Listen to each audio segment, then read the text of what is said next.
મિત્રો એસટી ખાતામાં જે કંડક્ટરની ભરતી આવી હતી એનું 1 વર્ષ આઈ થિંક થઈ ગયું છે, બરાબર. ગત ઓગસ્ટમાં કંડક્ટરની ભરતી જાહેર થયેલી. આપણે બધાએ એના જે છે ડોક્યુમેન્ટ ક્લિયર માટે ડોક્યુમેન્ટ મેળવવા માટે કહી શકાય દોડમભાગ કરી, પૈસા પણ ખર્ચ્યા, બરાબર.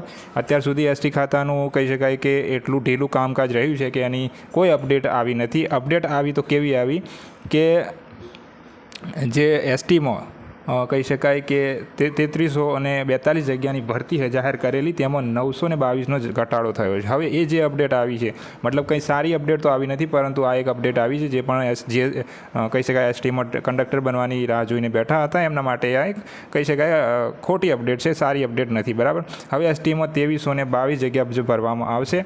મિત્રો આના રિલેટેડ એક કહી શકાય કહી દઉં કે વિદ્યાર્થીઓની મળતી માહિતી મુજબ એસટી ખાતામાં જે કહી શકાય કે વિદ્યાર્થીઓ એવા પીડબ્લ્યુડી વિદ્યાર્થીઓ છે, 5 થી 6 વિદ્યાર્થીઓ હતા, એમને જે છે વાંધો ઉઠાવ્યો હતો કે કહી શકાય કે આ ભરતીમાં જે ફિઝિકલ હેન્ડીકેપ 1 લેગવાળા જે કેન્ડિડેટ છે ફિઝિકલ હેન્ડીકેપ, એમને કેમ કહી શકાય કમ્પીટ કરવામાં એમનું ફોર્મ ભરાતું નહોતું, બરાબર. એમને સ્થાન મળ્યું નહોતું, માટે એ કેસ જે છે ચાલતો હતો. હવે કેસ જે ચાલતો હતો એનો ચુકાદો કહી શકાય કે જુલાઈના પહેલા વીકમાં જે છે આવવાનો હતો, અને એના પછી દિવ્યાંગોની જે ભરતી જે છે બહાર પાડીએ લોકોએ, તો ત્યાં સુધી જે ડ્રાઈવર અને કંડક્ટર બંને ભરતીમાં જે છે એ સ્ટે લાવી દીધો હતો, અને કહી શકાય કે એના ડ્રાઈવર જે ભરતી જે છે એના સાથે એના કોઈ લેવા દેવા હતું નહીં, તો પણ એના ઉપર પણ એના મેરિટ ઉપર પણ સ્ટે છે. તો હવે જે છે એ ચુકાદો આવી ચૂક્યો છે, અને એના પછી આ ભરતી જે છે એના અંદર કંડક્ટરની ભરતીમાં અપડેટ્સ આવવા માંડી છે, અને એ છે કે હવે કહી શકાય કે કંડક્ટરનું જે છે મેરિટ બહાર પડી શકે છે, બરાબર. તો અહીંયા જે અપડેટ આપી છે એમાં તમે સ્પષ્ટ જોઈ શકો છો પ્રમાણે જીએસઆરટીસીમાં હવે 3300ની જગ્યાએ 2320 જેટલી જગ્યા જ ભરવામાં આવશે, બરાબર. એસટી નિગમ દ્વારા ગત ઓગસ્ટ માસમાં આ કંડક્ટર કક્ષાની ભરતીની જાહેરાત કરવામાં આવી હતી, પરંતુ સરકારે તમામ જગ્યાઓ પર ભરતીની મંજૂરી નહીં આપતા વિભાગે ભરતીની જગ્યામાં ફેરફાર કર્યો, જે મુજબ પહેલાં 3342 જગ્યાઓ પર ભરતી જાહેર કરવામાં આવી, જેમાં 2320 જગ્યા જ ભરવામાં આવશે. આ જાહેર થયેલી જગ્યાઓની સાથે અનામત બેઠકોની સંખ્યામાં પણ ફેરફાર જે છે થયો છે, અને ભરતીની જગ્યાઓ અપડેટ થયા બાદ હવે બિન અનામત વર્ગમાં મહિલાઓ અને પુરુષો સામાન્ય માટે 639 જગ્યાઓ છે, માત્ર મહિલાઓ માટે 314 જગ્યા છે. તો એ કહી શકાય કે ઈડબ્લ્યુએસમાં સામાન્ય જગ્યાએ 155 અને મહિલાઓ માટે 76 જગ્યા છે.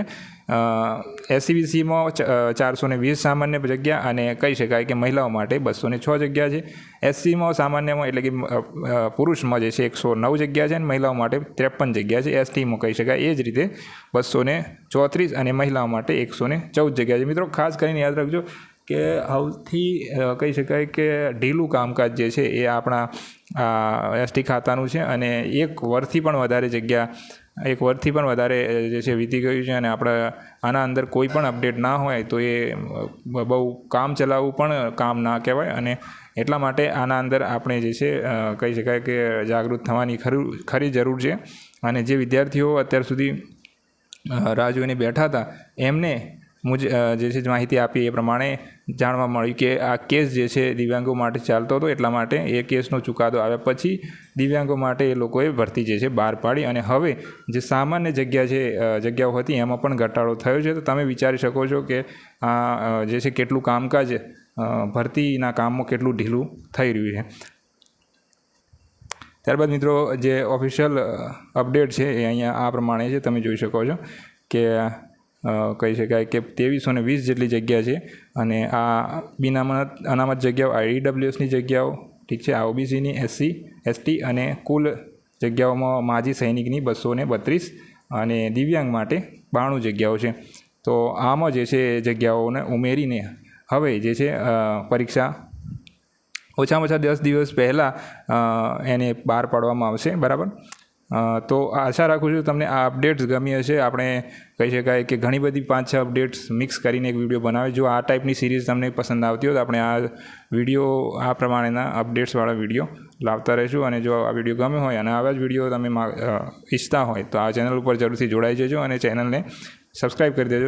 અમારા જે છે આ વિડીયોને વધુમાં વધુ લાઈક થશે તો આપણે આ ચેનલ જે છે આ ટાઈપના વિડીયો આ ચેનલમાં આવતા રહેશે. ધન્યવાદ.